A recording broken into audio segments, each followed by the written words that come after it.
നന്ദിനി, നന്ദിനി, നന്ദിനി എണീറ്റ് വരാനല്ലേ പറഞ്ഞേ? നന്ദിനി,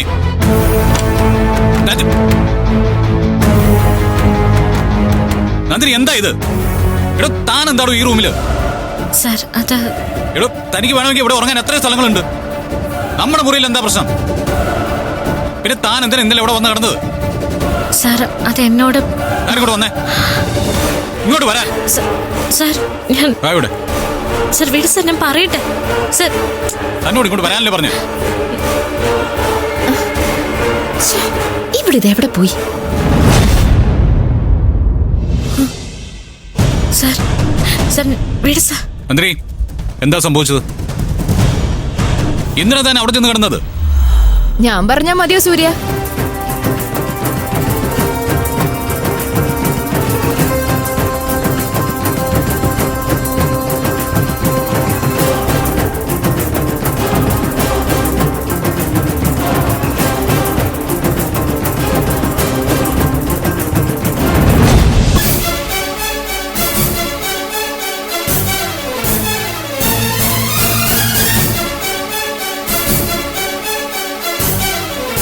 ഇന്ദ്രജെ, ഇതിപ്പോ പകലെന്നില്ല പാതിരാത്രി എന്നില്ല, ഇപ്പൊ എന്താ സംഭവം?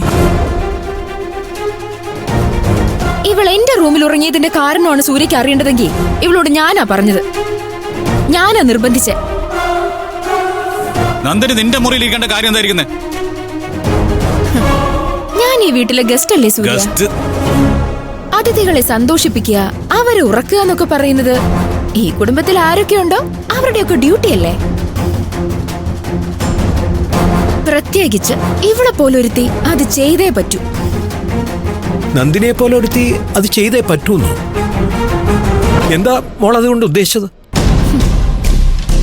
യെസ് അങ്കിൾ, ഈ വീട്ടിൽ നന്ദിനി ആരാണെന്ന് എനിക്ക് നല്ലോണം അറിയാം. സോ അത് നന്ദിനിയുടെ തന്നെ ഡ്യൂട്ടിയാ. നന്ദിനി ആരാണെന്നും അവൾ എന്താണെന്നും വ്യക്തമായിട്ട് നിന്നോട് ഞാൻ പലതവണ പറഞ്ഞു കഴിഞ്ഞതാ. എങ്കിൽ പിന്നെ ഇപ്പൊ എല്ലാരും ഉണ്ടല്ലോ. ഇവൾ ആരാ?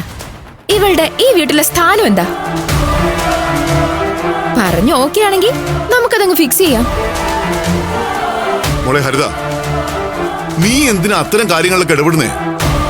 1 മിനിറ്റ് ഡാഡി. സൂര്യ നമുക്ക് അന്യനായ ആളൊന്നും അല്ലല്ലോ.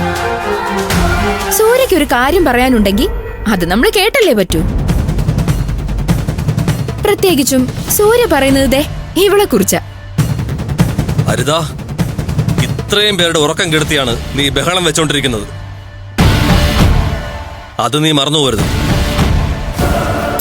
എന്താ രഞ്ജിത്ത്, നമ്മുടെ വീട്ടിലൊരു ആഘോഷം നടക്കുകയാണെങ്കിൽ നമ്മൾ എല്ലാവരും ഒരുമിച്ച് ഉറക്കം വേണ്ടെന്ന് വെക്കില്ലേ?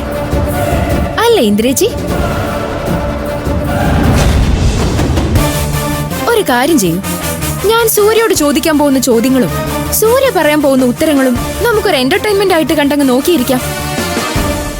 അപ്പൊ പ്രശ്നമൊക്കെ തീർന്നില്ലേ? നിന്നെയോ നിന്റെ കുടുംബത്തെ എന്റർടൈൻ ചെയ്യേണ്ട ആവശ്യമൊന്നും എനിക്കില്ല. തൽക്കാലം എല്ലാവരുടെ മനസ്സിൽ നിങ്ങളുടെ സ്ഥാനം ഗസ്റ്റ് എന്നാ. വലിഞ്ഞു കയറി വന്നവരെന്നോ നുഴഞ്ഞു കയറി വന്നവരെന്നോ പേര് വീഴുന്നതിന് മുമ്പേ മാന്യമായിട്ട് പെരുമാറാൻ ശീലിക്കുന്ന നല്ലത്. സൂര്യ, ഞാനിപ്പോ എന്ത് ചെയ്തു? എനിക്ക് ഒറ്റയ്ക്ക് കിടന്ന് ബോറടിച്ചു. ഒരു കമ്പനിക്ക് ഞാൻ ഇവളെ വിളിച്ചു, അവള് വന്നു.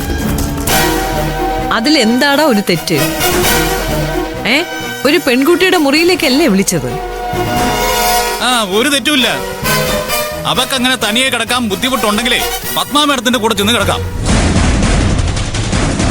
അല്ലെങ്കിൽ പത്മാ മേഡം പ്രസവിച്ച് വളർത്തിയ രണ്ടുപേരുണ്ടല്ലോ, അവരുടെ അടുത്ത് പോയി കിടക്കാം. ഇനി അതൊന്നും പറ്റില്ലെങ്കിൽ പ്രസവിച്ച് വളർത്തിയ ഈ അച്ഛനും അമ്മയ്ക്കും കൂടെ ഒരു തൊട്ടിൽ കെട്ടി താരാട്ട് പാടി ഉറക്കായിരുന്നില്ലേ? പക്ഷേ അവള് ചൂസ് ചെയ്തത് നന്ദിനിയായിരുന്നു. നേരിട്ടൊന്ന് കാണാൻ പോലും അവൾക്ക് ഇഷ്ടമല്ലാത്ത നന്ദിനിയെ. അതിന്റെ കാരണമാണ് ഞാൻ ചോദിച്ചത്. എന്റെ മുറിയിലേക്ക് വരുന്നത് ഇവരിൽ ആരാണെങ്കിലും ഇവള് ചെയ്തതൊന്നും അവര് ചെയ്യില്ല. ചോദിച്ചു നോക്ക്. ഉറങ്ങുന്നതിന് മുൻപ് ഇവളെനിക്ക് എന്താ ചെയ്തു തന്നെന്ന് ചോദിച്ചു നോക്ക്. സൂര്യ പറയ്, ഈ വീട്ടിലെ മരുമകളായ എല്ലാവരെക്കാളും ഉയരം നിൽക്കുന്ന ഈ നന്ദിനി എന്റെ കാല് തിരുമുകയായിരുന്നു.